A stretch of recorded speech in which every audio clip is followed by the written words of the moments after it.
Como seguramente sepas, porque he dado bastante la tabarra con el tema, esta temporada he abierto un teléfono para que los oyentes podáis participar en el podcast enviando vuestras notas de audio con preguntas, comentarios o ideas por WhatsApp.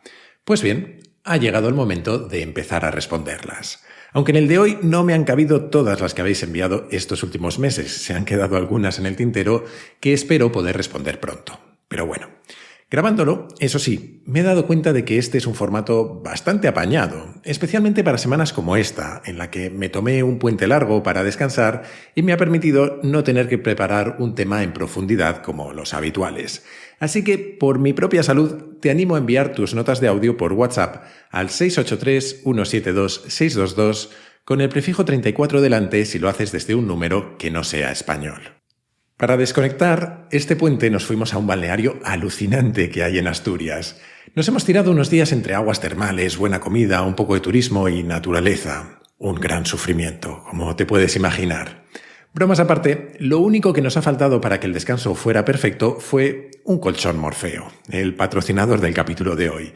Y te lo digo con conocimiento de causa porque, a falta de uno, yo tengo dos de ellos.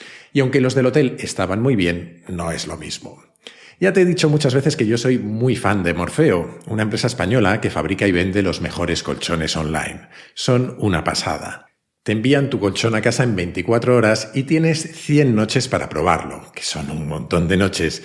Y si por algún motivo no te gusta, lo recogen en tu casa y te devuelven el dinero.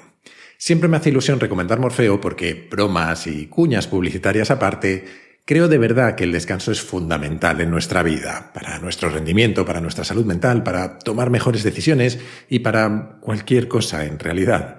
De hecho, si te acuerdas, dedicamos el capítulo 33 de Kaizen a hablar de la importancia del sueño en nuestras vidas, y es que es realmente crucial, al menos esa fue mi conclusión en aquel capítulo. Así que si quieres mejorar tu descanso o simplemente estás pensando en cambiar de colchón, no lo dudes. Visita morfeo.com y con el código Kaizen tendrás 120 euros de descuento. ¡Felices sueños!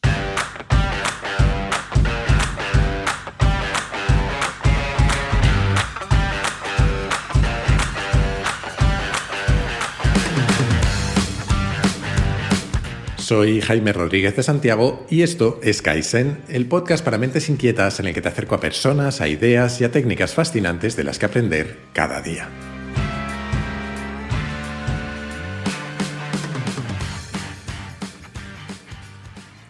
Bueno, pues vamos al lío. Y vamos a empezar con una pregunta / comentario que de una forma u otra muchos me habéis hecho en estos casi 4 años de podcast.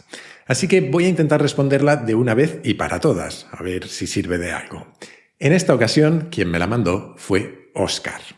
Hola Jaime, buenos días. Mira, soy Óscar, un oyente de tu podcast.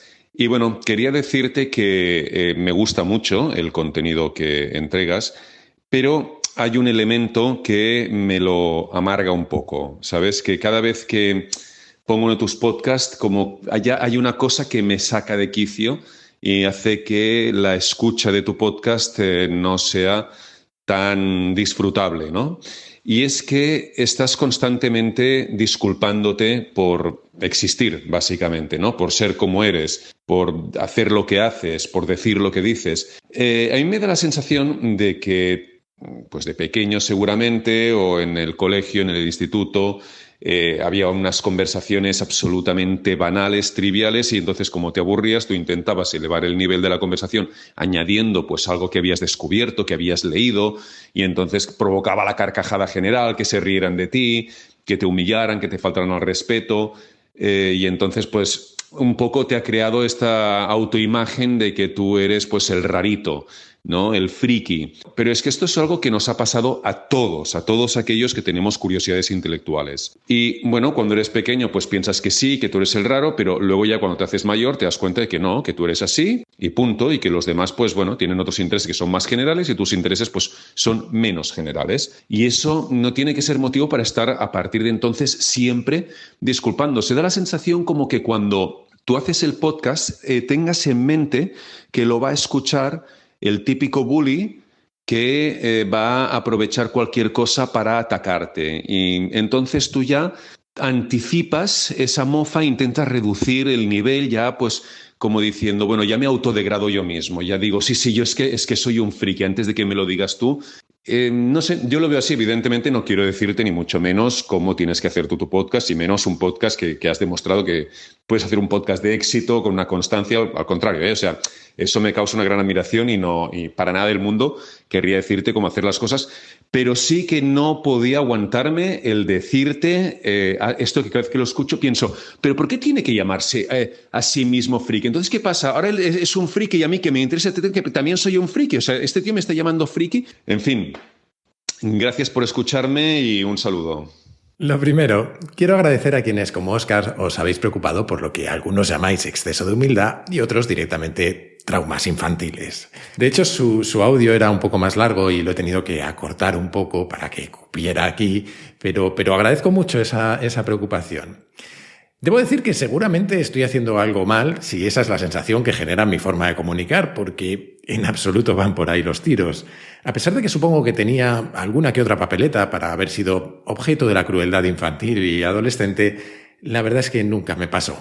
Supongo que hubo otras víctimas más propicias y en general siempre me llevé más o menos bien con todo el mundo. Y de hecho, si he pecado de algo en mi vida, ha sido de justo lo contrario a la falta de confianza en mí mismo. Creo que todos mis fracasos vinieron de creerme demasiado capaz en determinados momentos, lo cual no significa que no haya sentido a veces el síndrome del impostor. Creo que ambas cosas son compatibles. El ego es traicionero en general, y eso fue más o menos lo que intenté reflejar en el capítulo que le dediqué al tema en la segunda temporada. Lo dejaré enlazado en las notas. Dicho esto, es cierto que tengo cierta tendencia a hacer comentarios en el podcast con los que suavizar los temas que trato. Pero el objetivo de la mayoría de esos comentarios no ha sido tanto hacerme sentir bien a mí mismo como hacer que quien lo escucha se sienta bien, aunque por lo visto no siempre tiene ese efecto. Pero la idea es que tú te sientas bien, tanto si eres más o menos friki como yo, que creo que tiene más cosas buenas que malas serlo, de hecho lo digo con orgullo, como si no lo eres y hay cosas de las que te cuento que te suenan marcianas o difíciles de comprender. Como curiosidad, te contaré que hay otros detalles con los que intento esto que tal vez no hayas notado. Por ejemplo, desde el principio del podcast he intentado que el lenguaje no fuera una barrera para nadie. He tenido obsesión con usar palabras simples, con no usar la palabra coger, tal y como la utilizamos en España, por si había oyentes latinoamericanos que le daban otra interpretación a cosas como cogerme un autobús para ir al centro, por ejemplo. O, aunque algunos usos del lenguaje inclusivo a mí no me terminan de convencer, cada vez que me dirijo a ti como oyente, intento hacerlo de una forma neutra, sin usar el masculino o el femenino. Seguro que alguna vez se me ha escapado alguna de estas cosas, pero eso es lo que intento en general. Al final el objetivo es tener más cercanía con el oyente. Y esto me lo puedo llevar también al mundo laboral. Como probablemente sepas, yo tengo un puesto de responsabilidad, un puesto de liderazgo, y por lo general intento rebajar esa distancia que se genera con la gente con la que trabajo cuando estoy en reuniones, etc. Y siempre he pensado que quitarnos importancia, utilizar el humor, esto que llaman el self-deprecating humor, los americanos, que vendría a ser algo así como el humor dirigido contra nosotros mismos, creo que es una buena forma de hacerlo. Al menos esa es la filosofía que sigo. El otro motivo por el que tiendo a hacer esas acotaciones que decía Óscar sí que tiene que ver conmigo, aunque no tanto por el miedo a la crítica, si no, no me habría embarcado en Nada que Ganar, donde tratamos todo tipo de temas y más de una colleja nos ha caído ya, sino porque a mí como oyente me produce mucho rechazo quien no deja lugar a otras opiniones o quien te vende la burra con expresiones muy grandilocuentes. Creo que las cosas son más sencillas y más matizadas de cómo muchas veces nos las cuentan. Pero bueno. En fin, que espero haber respondido a esta pregunta. Vamos a por otra, en esta ocasión de Sara, que además fue la primera en animarse a enviar un audio. Muchísimas gracias, Sara. Hola Jaime y hola a todos los que nos estén escuchando. Quería comentarte que hay una cosa que has comentado alguna vez en la que coincidimos, ¿no? Y es que eres un introvertido de manual. Bueno, estoy en el campo y hay urracas. Yo no sé si utilizaste la palabra introvertido o que no te gustaba mucho socializar o que en general te gustaba estar recluido.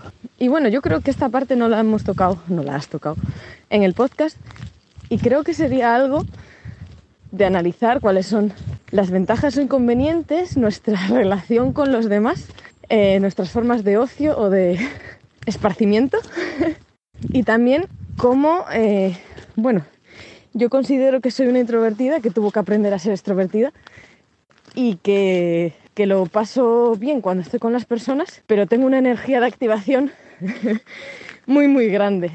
Para decir sí a un plan me cuesta y sobre todo tiendo a pensar que me voy a agotar en esa interacción.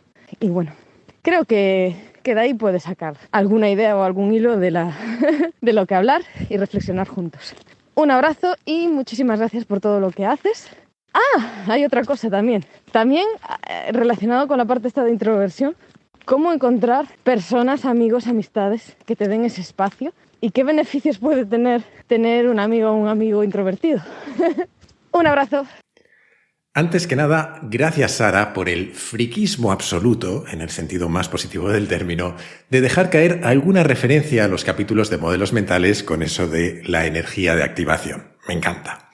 El tema de la introversión también es habitual en los correos y comentarios de quienes escucháis Kaizen. Supongo que es aquello del refranero de que Dios los cría y ellos se juntan. A ver, lo primero que yo diría sobre esto es que nadie es completamente introvertido ni completamente extrovertido. Es más, yo tiendo a pensar que, aunque es un tema que no he estudiado, también lo digo, que podemos tener cierta tendencia en un sentido u otro, pero que nos manifestamos más como introvertidos o extrovertidos dependiendo del contexto en el que estemos.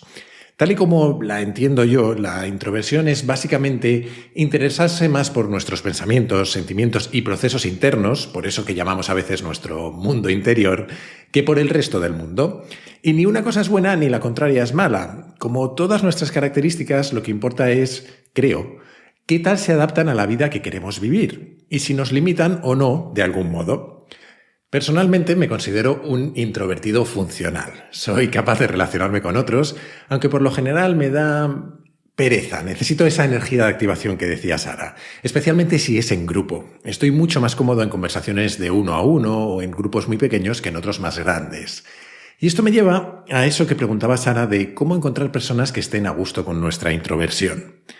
Por un lado, creo que la vida filtra nuestras amistades y nuestras parejas y todas esas cosas. Creo que cuanto más vivimos de acuerdo a cómo queremos vivir, mandamos señales claras al resto del mundo. Alguien introvertido, como yo, seguramente no se apunta a muchos planes sociales o de fiesta. Es más, cuando va, muchas veces lo hace por compromiso, también en el mejor sentido del término. Vamos porque sabemos que vayamos nosotros es importante para quien nos ha invitado, es importante para alguien que nos importa a nosotros. Y creo que nuestras amistades o nuestras parejas lo entienden o lo acaban entendiendo y aprenden a convivir con ello. Igual que nosotros convivimos con esa gente que tiene que saludar a todo el mundo o pararse a hablar con el vecino o lo que sea. Y quienes no entienden una cosa o la otra acaban saliendo los unos de las vidas de los otros. Y no hay nada intrínsecamente bueno o malo en ello, simplemente creo que es así. Al menos yo pienso así y espero que mis amigos más extrovertidos lo entiendan. Pero, como decía, también creo que el contexto es clave. A mí puede no entusiasmarme la idea de irme de cañas con un grupo de 30 personas, pero me puede apetecer mucho tomarme algo con cada una de ellas por separado. Mi experiencia es que con casi todo el mundo hay algo interesante de lo que hablar, solo es cuestión de buscarlo. Y me gustaría aprovechar para enlazar esto con una pregunta que me hizo otra oyente hace mucho tiempo, con cómo encontrar personas con las que tener conversaciones más interesantes. Aquí lo primero es la publicidad, que es inevitable. Lo primero es unirse a la comunidad Kaizen y participar, que somos un montón aunque participemos pocos. Y yo voy conociendo individualmente a muchas de las personas que están en la comunidad y hay perfiles increíblemente interesantes. Y por eso además hemos empezado a organizar algunos encuentros virtuales y hay incluso alguna propuesta de que hagamos algún encuentro físico. Hecha la cuña, vamos a dar alguna idea más. Vuelvo al tema del contexto. Esta oyente me contaba que cuando se juntaba con sus amigas de toda la vida, a las que quería mucho y con las que se lo pasaba muy bien, sin embargo, no conseguía hablar de temas que le parecieran intelectualmente estimulantes. Y yo creo que esto, en mayor o menor medida, nos pasa a todos. Cuando yo me junto con mis amigos de siempre a hacer el plan de siempre, las conversaciones son una variación de nuestras conversaciones de siempre. Acabamos riéndonos con las mismas anécdotas o hablando de fútbol o de cosas que disfrutamos comentando juntos, pero que a lo mejor no son el tipo de temas que yo trataría en un podcast. Y no pasa absolutamente nada. Sin embargo, con esas mismas personas en un contexto diferente, seguramente tendríamos conversaciones distintas. De la misma manera que hay gente que he conocido en otros contextos con la que cada vez que nos juntamos nos ponemos a hablar de las fricadas que cada uno ha descubierto o a debatir sobre temas de lo más variados. Y es que yo creo que el contexto es el rey, y para tener conversaciones diferentes, o buscas gente diferente o buscas contextos distintos. Al menos ese fue el consejo que le di a aquella oyente por aquel entonces y que espero que le fuera útil. En fin, vamos a por la siguiente. En este caso viene de parte de Alberto y es una reflexión sobre esto de los generalistas y los especialistas. Hola Jaime, hola comunidad, ¿qué tal todos? Espero que estéis bien. Lo primero, Jaime, enhorabuena por el programa. Da gusto que aparezcan podcasts así. Aprovechaba esta sección para preguntarte tu opinión sobre los generalistas y especialistas. La tendencia que se escucha es que los generalistas triunfan en un mundo que es especialista, y yo lo comparto con matices. Estando totalmente de acuerdo en que suele haber mayor probabilidad de éxito teniendo diferentes habilidades, aunque no seas el mejor en cada una de ellas, ¿la sociedad no corremos un riesgo en el que pueda desaparecer esa figura de especialista que es al final el que acaba haciendo las tareas? A donde un poco voy es que si todo el mundo intenta seguir hacia un perfil generalista, con matices, ya al final estamos diciendo los nuevos generalistas, polímatas y demás, pero no podría llegar a ser que, como aquellas empresas que no hay nada más que jefes y hay más jefes que trabajadores y la pirámide está invertida y se acaba perdiendo ese músculo que es el que acaba sacando adelante los proyectos. Pues nada, esa era mi consulta y quería saber tu opinión. Muchísimas gracias y un saludo. Muchísimas gracias a ti, Alberto, especialmente por esa enhorabuena por el programa, que creo que es lo único que faltaba para que este capítulo se convirtiera en el consultorio de la señorita Francis. Pero, coñas aparte, me hace mucha ilusión. Creo que sobre este tema caben muchos matices, como ya apuntaba el propio Alberto. Cuando se defiende la necesidad de más perfiles generalistas, no significa que los especialistas vayan a desaparecer de la noche a la mañana. Allá donde ser un especialista siga siendo un factor diferencial, una ventaja competitiva, seguramente sigamos teniéndolos, porque seguiremos recompensando que existan. Ahora bien, a partir de ahí me surgen muchas preguntas. La primera sería, ¿durante cuánto tiempo especializarse en una sola cosa va a seguir suponiendo un factor diferencial? Y eso dependerá de cada industria o de cada trabajo. Los habrá que persistan durante décadas, tal vez siglos o tal vez para siempre, y otros que quizás sean sustituidos por máquinas dentro de no mucho tiempo. Creo que en el conjunto de la población el cambio que venga será gradual, aunque seguramente vaya a ser desigual. Ahora, he dicho especializarse en una sola cosa. Y es que la mayor parte de la discusión actual sobre el tema de lo que trata es de conseguir una mezcla idónea entre profundidad, es decir, especialización, y amplitud, es decir, generalismo. No es tanto sustituir una cosa por la otra. Todo este debate realmente empezó en los 80, cuando en McKinsey empezaron a hablar de un nuevo tipo de perfil profesional, lo que llamaron el talento en forma de T mayúscula. Eso era una metáfora. Según ellos, un especialista es un talento profundo, con forma de I mayúscula, como una línea vertical. Sería, siguiendo con otra metáfora, como alguien que se fija en un punto en el suelo y excava año tras año hasta llegar lo más al fondo posible. Mientras que un generalista sería un talento amplio, con forma de guión o de raya horizontal. Sería alguien que, en lugar de cavar en un sitio, se dedica a recorrer cuantas más disciplinas mejor.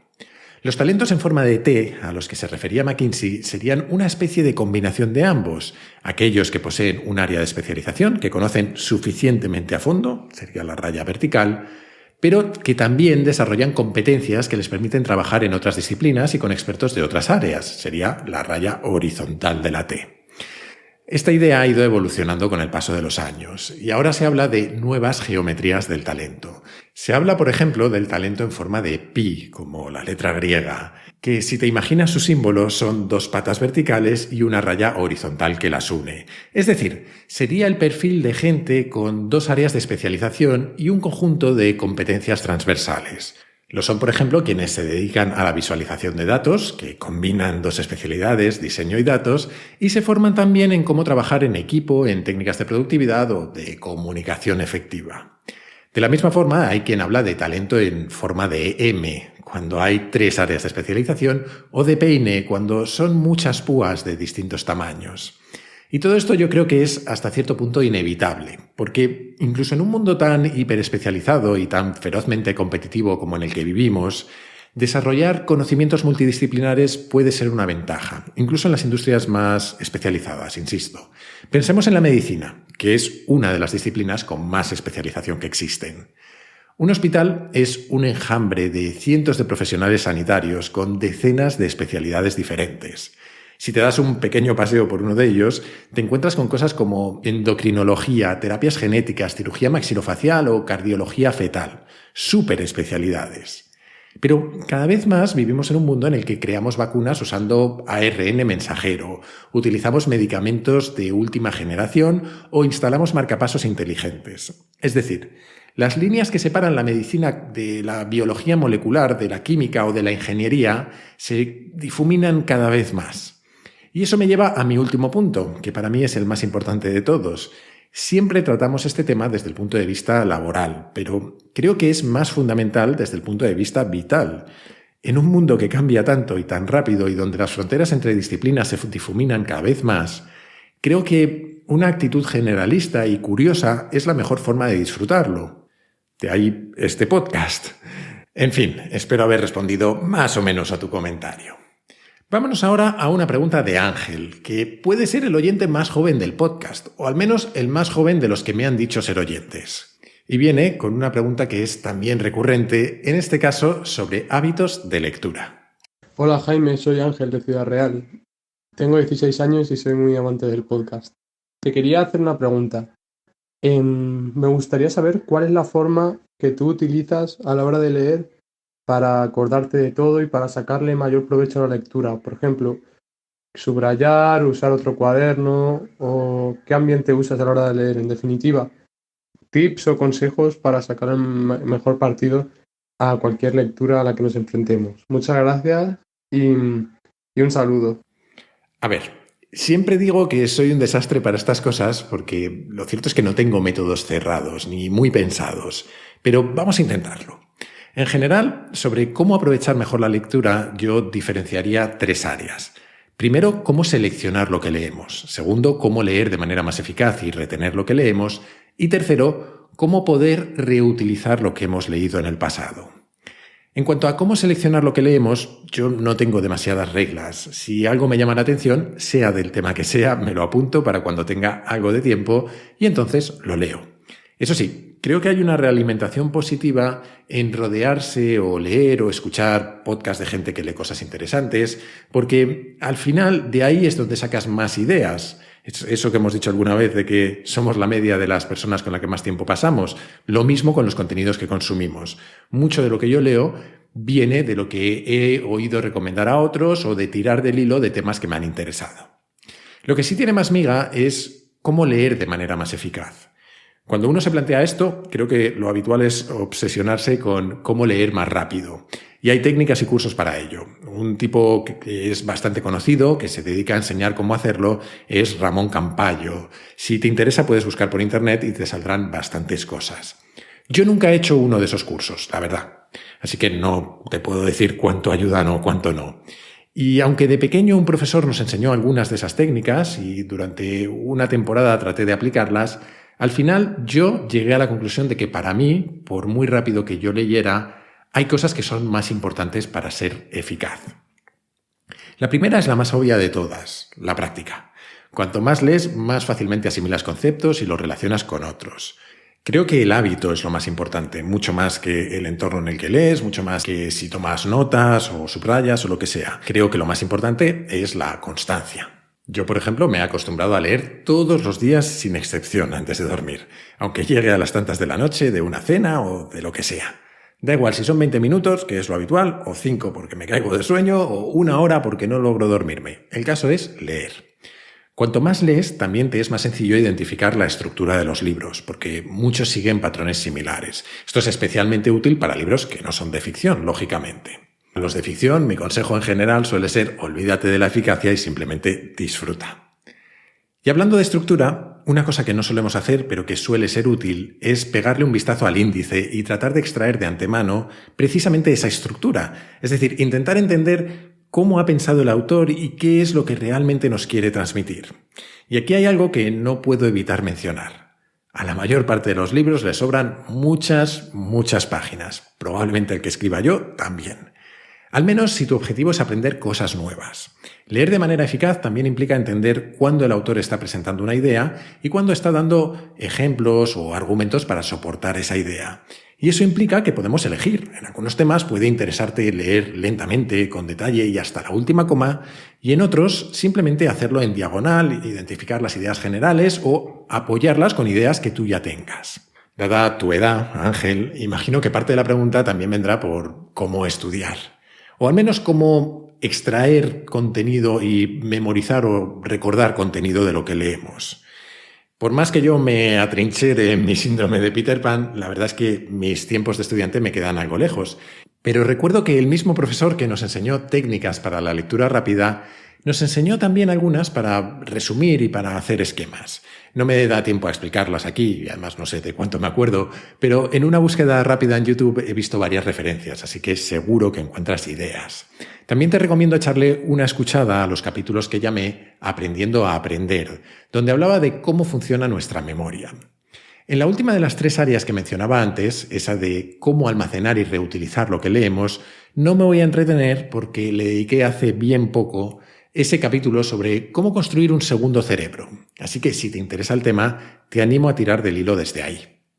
Venga, que aún nos da tiempo a alguna pregunta más. La siguiente es de Adán, que aunque lo formula en forma de cuestión, algo me dice que tiene una respuesta ya en la cabeza a este tema. Hola, muy buenas, Kaizen. Mira, mi pregunta sería, ¿crees que ciertos altos cargos de ciertas religiones se ven y se saben obsoletos y están buscando otros medios alternativos de control hacia la población?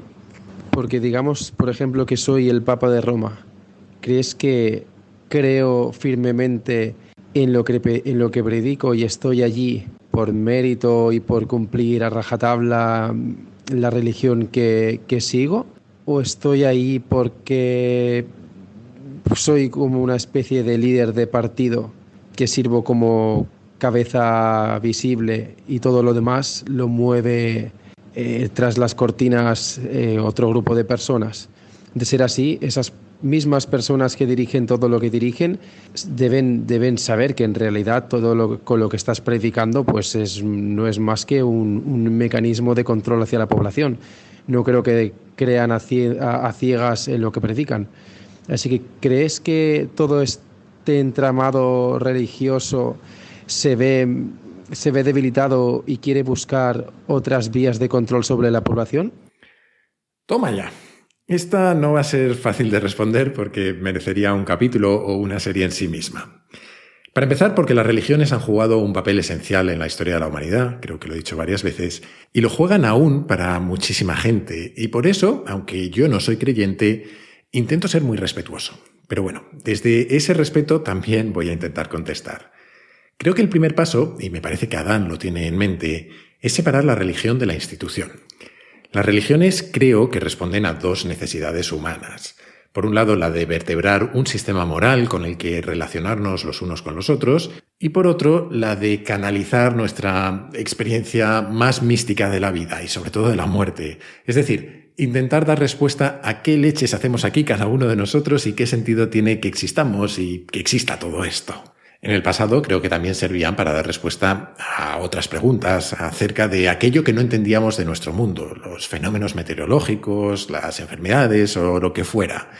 Pero en eso han sido sustituidas casi por completo por la ciencia. En el mejor de los casos, a veces han sido teorías surrealistas, que hay de todo.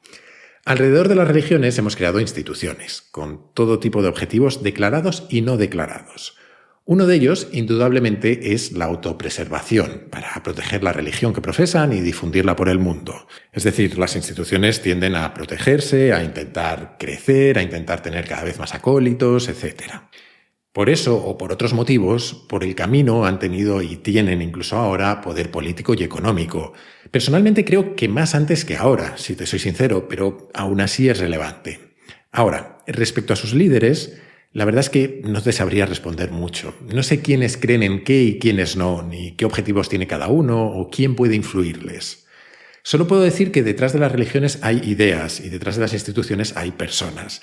Y las ideas pueden existir en el vacío y ser puras e inmaculadas, pero las personas no. Las personas tenemos todo tipo de virtudes y de defectos, y las que componen las instituciones no son distintas. Habrá de todo, habrá personas excepcionales con fe y vocación real por practicar su religión y por hacer del mundo un sitio mejor por el camino, de acuerdo a sus ideas, y habrá otras cuya agenda particular vaya en una dirección muy distinta.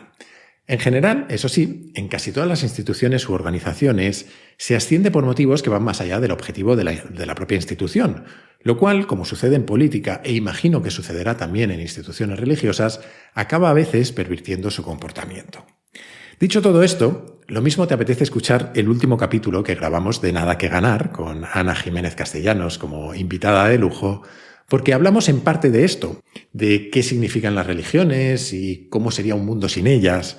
Bueno, y sin capitalismo y sin estados, porque la idea era ver si Imagine, la canción de John Lennon, podría hacerse realidad algún día. Y vamos a ir terminando con un par de recomendaciones rápidas de dos oyentes distintos. La primera es de Germán. Hola, buenos días. Me llamo Germán García y soy abogado de profesión. Me gustaría proponer un tema a tratar en el programa, la filosofía Zen, que creo que tiene un doble interés, tanto intelectual como práctico. Intelectual porque ofrece una forma de ver y apreciar la realidad muy distinta a como la tenemos en el mundo occidental, y en segundo lugar, práctico porque es de gran utilidad para la vida que llevamos en la sociedad contemporánea. Como bibliografías recomendadas para hacer el programa, puedo recomendar el clásico del Camino del Zen de Alan Watts y el libro divulgativo más reciente, Mente Zen, Mente de Principiante, de Suzuki. Muchas gracias. Gracias a ti, Germán, por las recomendaciones. Yo por lo menos me las apunto. La verdad es que de la filosofía o del budismo zen yo sé bastante poco. Creo que he comentado alguna vez que mi madre ha practicado el budismo durante décadas, pero en su caso es budismo tibetano, y yo tampoco he profundizado mucho. Pero me apunto en particular la que haces de Alan Watts, porque es además el autor de una de mis reflexiones favoritas, que me parece que he compartido alguna vez en el podcast, aunque no recuerdo el capítulo. Es esa de que la vida no es un viaje, no tiene un lugar al que llegar, sino que la vida se parece mucho más a la música o a la danza. Cuando escuchamos un concierto, no lo hacemos por llegar hasta el final del mismo, sino los mejores directores de orquesta serían los que hicieran que ésta tocara más rápido.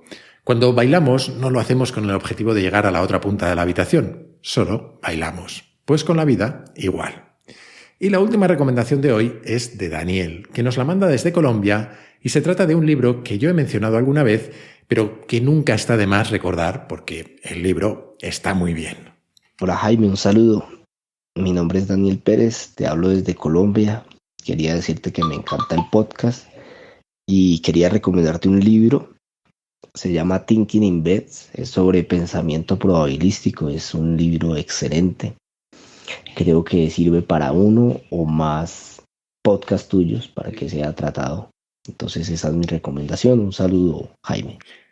Thinking in Bets, que sería algo así como pensar en apuestas, es un libro de Annie Duke, una jugadora profesional de póker, al que creo que no he dedicado un capítulo específico, pero del que he sacado muchas ideas en distintos capítulos. Dejo alguno enlazado en las notas para quien quiera profundizar.